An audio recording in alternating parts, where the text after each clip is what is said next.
Assalamualaikum warahmatullahi wabarakatuh.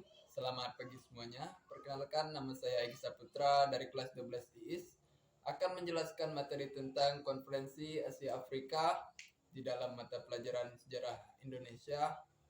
Guru Mapel Bapak Tirza Topan SPD. Konferensi Asia Afrika tahun 1955. Konferensi Tingkat Tinggi Asia Afrika disingkat KTT Asia Afrika atau KAA, kadang juga disebut Konferensi Bandung, adalah sebuah konferensi antara negara-negara Asia dan Afrika yang kebanyakan baru saja memperoleh kemerdekaan. KAA diselenggarakan oleh Indonesia, Myanmar dahulu Burma, Sri Lanka dahulu Ceylon, India dan Pakistan, dan dikoordinasi oleh Menteri Luar Negeri Indonesia Sumaryo.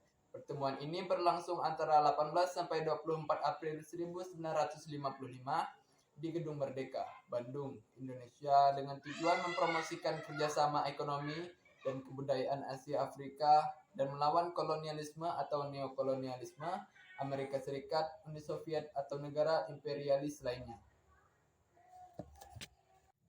Latar belakang Konferensi Asia Afrika. Konferensi Asia Afrika didahului oleh Persidangan Bogor pada tahun 1949. Persidangan Bogor merupakan pendahuluan bagi Persidangan Kolombo dan Konferensi Asia Afrika. Persidangan Bogor kedua diadakan pada 28 sampai 29 Desember 1954. Konferensi Asia Afrika merefleksikan apa yang oleh para penyelenggara dianggap sebagai keengganan kekuatan Barat untuk berkonsultasi dengan mereka mengenai keputusan yang mempengaruhi Asia dalam pengaturan ketegangan Perang Dingin, keprihatinan mereka atas ketegangan antara Republik Rakyat Tiongkok dan Amerika Serikat, keinginan mereka untuk meletakkan fondasi yang lebih kuat bagi hubungan perdamaian Tiongkok dengan diri mereka sendiri dan Barat, penentangan mereka terhadap kolonialisme, khususnya pengaruh Prancis di Afrika Utara dan pemerintahan kolonialnya di Aljazair, dan keinginan Indonesia untuk mempromosikan kasusnya dalam perselisihan dengan Belanda di Nugini Barat atau Irian Barat.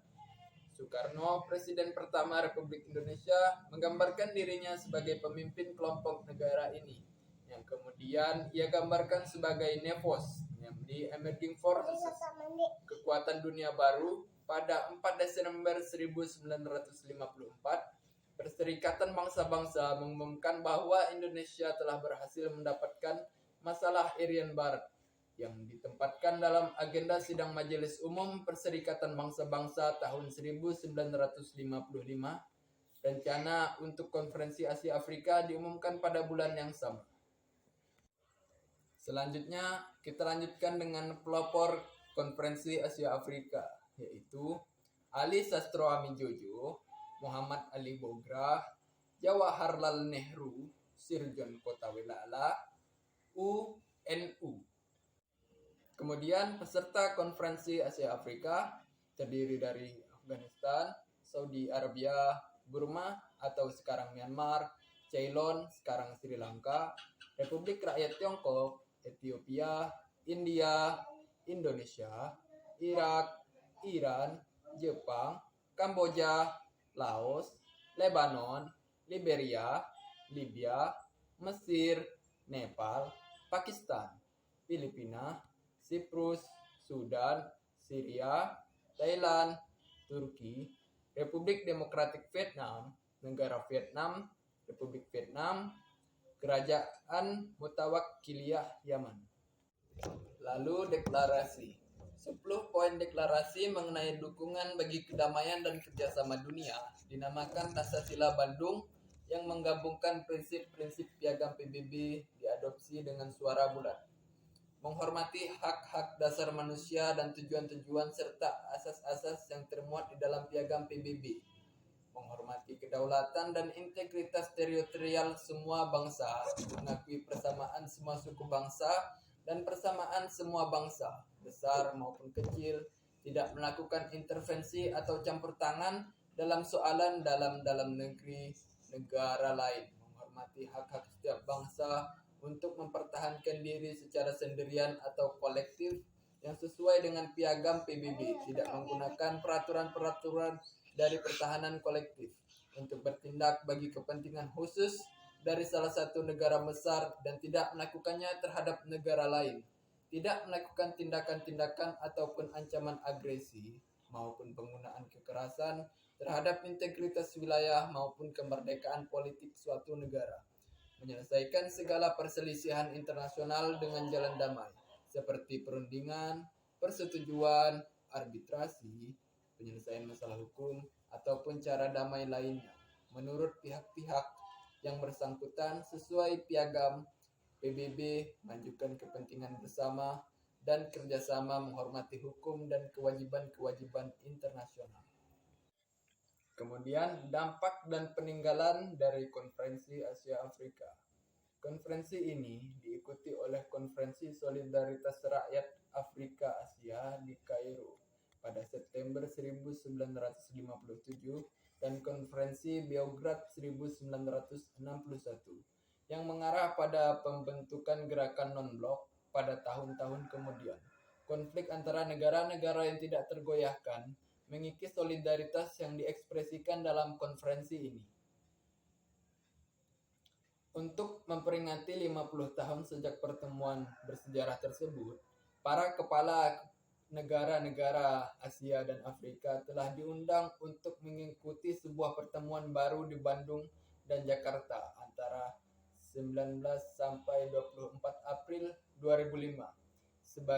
Sebagian dari pertemuan itu dilaksanakan di Gedung Merdeka, lokasi pertemuan lama pada 50 tahun lalu. Sekjen PBB Kofi Annan, Perdana Menteri Jepang Junichiro Koizumi, Presiden Tiongkok Hu Jintao, Presiden Pakistan Pervez Musharraf, Presiden Afghanistan Hamid Karzai, Perdana Menteri Malaysia Abdullah Ahmad Badami, Sultan Brunei Hassanal Bolkiah, dan Presiden Afrika Selatan Thabo Mbeki ikut hadir di Bandung dalam pertemuan ini.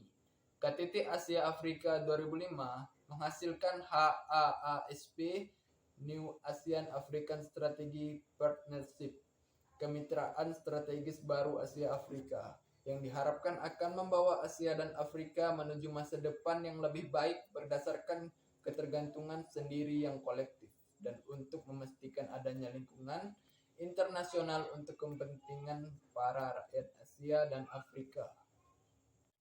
Lalu, ada lagi pertemuan ketiga pada tahun 2015, Konferensi Asia Afrika ke-60 dilaksanakan di dua kota, yaitu Jakarta pada 19 sampai 23 April 2015 dan Bandung pada 24 April 2015 dengan agenda meliputi Asia Afrika Business Summit dan Asia Afrika Carnival. Tema yang dibawa adalah peningkatan kerjasama negara-negara di kawasan selatan, kesejahteraan serta perdamaian.